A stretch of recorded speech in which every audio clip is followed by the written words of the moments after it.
आज हमारा यह वीडियो वर्ष 2025 की बोर्ड परीक्षा में शामिल होने वाले 10वीं और 12वीं के विद्यार्थियों के लिए है। प्रिय विद्यार्थियों, निश्चित रूप से कभी न कभी आप सबके मन में यह विचार आता होगा, यह प्रश्न उठता होगा कि कारण क्या है कि कुछ विद्यार्थी अपने अपने प्रदेश के टॉपर हो जाते हैं और कुछ विद्यार्थी औसत अंक ही प्राप्त करते हैं। यानी जब बोर्ड परीक्षा में जितने विद्यार्थी शामिल होते हैं, जितने विद्यार्थी 10वीं में हैं, वो किसी भी बोर्ड में हो, UP board, ISC board, CBSE board, Bengal board, Bihar board, वो किसी भी राज्य के बोर्ड परीक्षाओं में सम्मिलित होने वाले हों, जब बोर्ड परीक्षा में 10वीं या 12वीं की परीक्षा में शामिल होते हैं तो कहीं ना कहीं सबका सपना होता है कि हम भी बोर्ड परीक्षा में टॉपर बने। विद्यार्थियों, आज हम उसी मुद्दे पर बात करने आए हैं कि एक औसत विद्यार्थी और एक टॉप करने वाले विद्यार्थी में अंतर क्या होता है, कहां चूक रह जाती है कि हम टॉपर की लिस्ट में नहीं आते हैं। वहीं कुछ लड़के स्मार्ट वर्क करके, लेखन शैली का अभ्यास करके टॉपर की सूची में अपना नाम दर्ज कराते हैं। प्रिय विद्यार्थियों, ज्यादातर हमारे ग्रामीण परिवेश के विद्यार्थियों की परंपरा रही है और ज्यादातर टीचर भी इस बात पर जोर देते हैं कि विद्यार्थियों को विषय वस्तु याद हो। यानी हमारा विद्यार्थी भी इस चीज पर ध्यान देता है कि हमें विषय वस्तु याद हो और हमारे ज्यादातर अध्यापक साथी भी इस बात पर ध्यान देते हैं कि बच्चे को विषय सामग्री, विषय वस्तु याद हो। लेकिन प्रिय विद्यार्थियों, किसी चीज को याद कर लेने में और उसे लिख कर प्रस्तुत करने में जमीन और आसमान का अंतर होता है। चीजों को याद करना, किसी को सुना देना एक आसान प्रक्रिया होती है, लेकिन उसी को एक बेहतर ढंग से, एक सुनियोजित ढंग से उत्तर पुस्तिका में प्रदर्शित करने की कला में काफी अंतर होता है। विद्यार्थियों, जब हमारी कॉपी एग्जामिनर के पास जाती है, जब बोर्ड परीक्षा होती है और जब परीक्षक हमारी कॉपी चेक करता है, मान लीजिए कि हम एक विद्यार्थी हैं और हमारी कॉपी जब एक परीक्षक के पास गई तो परीक्षक को यह भी नहीं पता है कि हमारा नाम क्या है। परीक्षक को यह भी नहीं पता है क्योंकि उसके पास जो कॉपी गई है उसमें रोल नंबर लिखा गया है, अनुक्रमांक लिखा गया है। तो परीक्षक को नहीं पता है कि हम कौन हैं, हम कैसे पढ़ने में थे, हम कक्षा में किस क्रम में थे, हम चीजों को कितना जल्दी याद करके टीचर को सुना देते थे। उस परीक्षक का इससे कोई लेना देना नहीं है। परीक्षक को सिर्फ और सिर्फ इससे मतलब है कि जो हमारी कॉपी उसके सामने प्रस्तुत की गई है उसमें हम प्रश्नों के उत्तर को कितने बेहतरीन ढंग से प्रस्तुत किए, यानी हम अपने उत्तर को लिख करके कितने बेहतर तरीके से उस कॉपी में प्रस्तुत किए हैं, उसी के आधार पर परीक्षक हमारा मूल्यांकन करेगा। और विद्यार्थियों, लिखना एक अलग कला होती है और याद कर लेना एक दूसरी बात होती है। क्या हम जितनी चीजों को याद करके सुना सकते हैं, क्या उतनी चीजों को सुनियोजित ढंग से एक बेहतर तरीके से उत्तर पुस्तिका में लिख भी सकते हैं? क्या अंतर आ जाएगा। बहुत सारी चीजें होती हैं। आप किसी गली नुक्कड़ में जाइए, बात बात पर लोग प्रधानमंत्री, मुख्यमंत्री, चाय की दुकानों पर राजनीति की बात चलती रहती है, लेकिन उसमें से लोगों को कहिए कि आप एक प्रधानमंत्री पर निबंध लिख दीजिए, आप एक भारत देश पर निबंध लिख दीजिए। बोल तो बहुत बड़ी बड़ी बातें देंगे, आपको सुना देंगे, लेकिन एक प्रधानमंत्री पर 10 लाइन का निबंध लिखने में उनके पसीने छोड़ जाएंगे मित्रों। हाँ, पसीने छोड़ जाएंगे। यानी हमें पता है कि क्या लिखना है, लेकिन जब लिखने लगेंगे तो चीजें बहुत जटिल हो जाती हैं। जैसे विद्यालय में हर विद्यार्थी को पता होता है कि छुट्टी के लिए प्रधानाचार्य को एप्लीकेशन कैसे लिखा जाए, प्रार्थना पत्र कैसे लिखा जाए, लेकिन जब बच्चे लिखते हैं तो तमाम बच्चे उसमें त्रुटियां कर देते हैं, जबकि उन्हें पता है, रटे हैं कि हाँ क्या लिखना है, लेकिन लिख नहीं पाएंगे।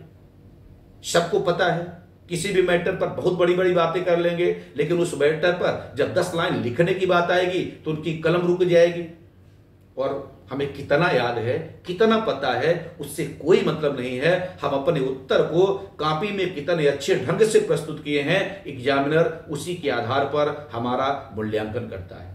तो हमारा वर्ष 2025 की बोर्ड परीक्षा में शामिल होने वाले उन सभी विद्यार्थियों के लिए विस्तृत तौर पर यह वीडियो है कि आप जितनी चीजों को याद करते हैं, जितनी चीजें आप पढ़ते हैं, उसका नियमित रूप से लिख करके अभ्यास करना बहुत जरूरी है, नहीं तो आप औसत विद्यार्थी रह जाएंगे।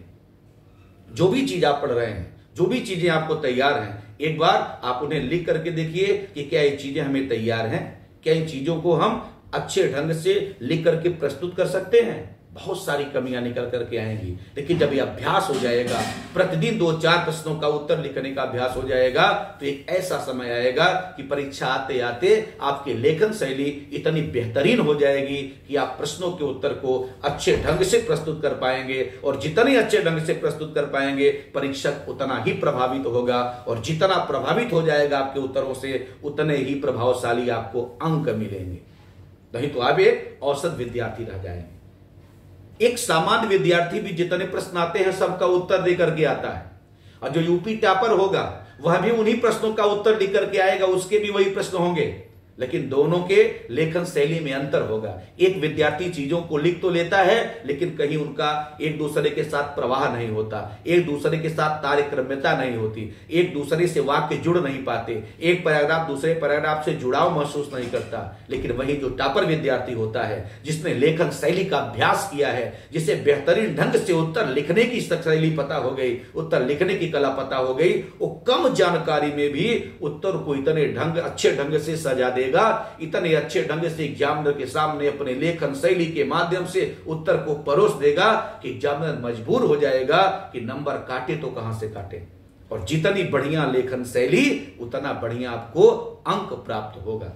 तो आप पढ़िए, विषय पे आपकी अच्छी पकड़ हो, हाँ चीजें याद भी हो, मौखिक भी याद हो, लेकिन उतने ही बेहतर ढंग से आप लिख करके भी उनको प्रदर्शित कर पाए, तब जाकर के आपको अच्छा अंक प्राप्त होगा। विद्यार्थियों, एक बात और, जैसे हम बोर्ड परीक्षा दे रहे हैं और 10 प्रश्न परीक्षा में आए हैं, तो कोई आवश्यक नहीं कि हम इनका क्रम से उत्तर लिखें तभी एग्जामिनर हमको अच्छा नंबर देगा। एग्जामिनर को अच्छे उत्तर से मतलब है, न कि आप क्रम से लिख रहे हैं या क्रम को तोड़ करके लिख रहे हैं। जिससे मान लीजिए कि 1 से 10 नंबर तक के प्रश्न आपके पेपर में आए हैं, तो आप पहले उन सारे प्रश्नों को पढ़िए। आपको 15 मिनट अतिरिक्त पेपर का अध्ययन करने के लिए दिया जाता है, पेपर को पढ़ने के लिए दिया जाता है कि आप पढ़ करके प्रश्नों की प्रकृति समझें, किस प्रश्न में क्या पूछ रहा है उसको आप समझें। तो आप पहले प्रश्नों को ध्यान से पढ़ें। हो सकता है तो उन 10 प्रश्नों में से आपको 5वें नंबर का प्रश्न ऐसा हो जिसका जवाब सबसे बेहतर तरीके से आप प्रस्तुत कर पाए। आप पहले देखें कि इन सभी प्रश्नों में से किस प्रश्न का जवाब हम सबसे सुंदर लिख सकते हैं। ऐसे प्रश्न की पहले तलाश करिए, और कोई ना कोई तो एक ऐसा प्रश्न होगा जिसका उत्तर आप सबसे बेहतर तरीके से प्रस्तुत कर पाएंगे, तो पहले उसी प्रश्न के उत्तर को देने का प्रयास करें, क्योंकि पहला प्रभाव ही अंतिम प्रभाव और अमिट प्रभाव होता है। जब एग्जामिनर आपकी कॉपी का पहला प्रश्न पढ़ेगा और बहुत बेहतरीन ढंग से उसके उत्तर का प्रस्तुतिकरण पाएगा, तो निश्चित रूप से उसके दिमाग में पहले ही यह बात बैठ जाएगी कि मैं किसी अच्छे विद्यार्थी की कॉपी चेक कर रहा हूं। जब आप पहले प्रश्न का उत्तर लिख लें, तो अब शेष बचे हुए प्रश्नों में देखें कि अब जितने प्रश्न बचे हुए हैं उसमें से किस प्रश्न का उत्तर हम बेहतर ढंग से प्रस्तुत कर सकते हैं। मान लो 5वें के बाद दूसरे नंबर का प्रश्न है कि आप अच्छे ढंग से उसका प्रस्तुतिकरण कर सकते हैं, तो आप दूसरे नंबर का उत्तर अब लिखें। ऐसी क्रम में जब आप लिखेंगे तो एग्जामिनर जो है एक सही ढंग से कॉपी को पढ़ेगा और उसे अच्छे ढंग से प्रस्तुत हुए उत्तर पाएंगे, तो निश्चित रूप से आपको वह बेहतरीन अंक देगा और आप अच्छा प्रदर्शन करेंगे। जिले के टॉपर के रूप में, मंडल में टॉपर के रूप में, अपने विद्यालय के टॉपर के रूप में और प्रदेश के टॉपर के रूप में अगला नाम आपका भी हो सकता है।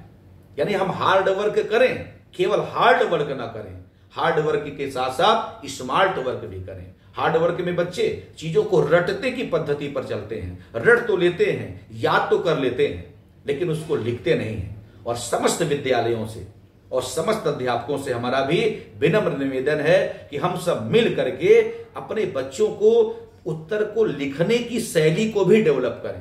बीच बीच में बच्चों से लिखवाने की कोशिश करें, क्योंकि बच्चों के मन में भ्रम रहता है कि याद है तो हम लिख लेंगे, और कभी लेखन शैली का अभ्यास नहीं करते। जब पहली बार परीक्षा में जाते हैं तो सारी गलती वहीं पे कर देते हैं। तो कई बार जब हम उनसे लेखन शैली का अभ्यास करवाएंगे, उनके उत्तरों को चेक करेंगे, कहां कमियां कर रहे हैं उनको बताएंगे, तो धीरे धीरे उनकी सारी कमी हो जाएगी, दूर हो जाएगी, और उनको एक बेहतर लेखन शैली का अभ्यास हो जाएगा और परीक्षाओं में वो बेहतर प्रदर्शन कर पाएंगे। और जब हमको लिखने की शैली पता होगी तो मैटर अगर कम भी पता होगा, लेकिन प्रस्तुत करने का तरीका अगर पता होगा तो बेहतरीन ढंग से कम चीजों को भी हम अच्छे ढंग से प्रस्तुत करके अच्छा अंक प्राप्त कर सकते हैं। प्रिय विद्यार्थियों, आज बस इतना ही। वीडियो की अगली कड़ी में हम फिर अपने कुछ अनुभवों को साझा करेंगे कि आपको और किन किन तरीकों के द्वारा बोर्ड परीक्षा में अच्छे नंबर मिल सकते हैं, आप कैसे बेहतर प्रदर्शन कर सकते हैं। एक शिक्षक के नाते, एक शिक्षक के रूप में मेरा जो भी 17-18 वर्षों का अनुभव रहा है शिक्षा क्षेत्र में, उसे हम आपके साथ साझा करेंगे।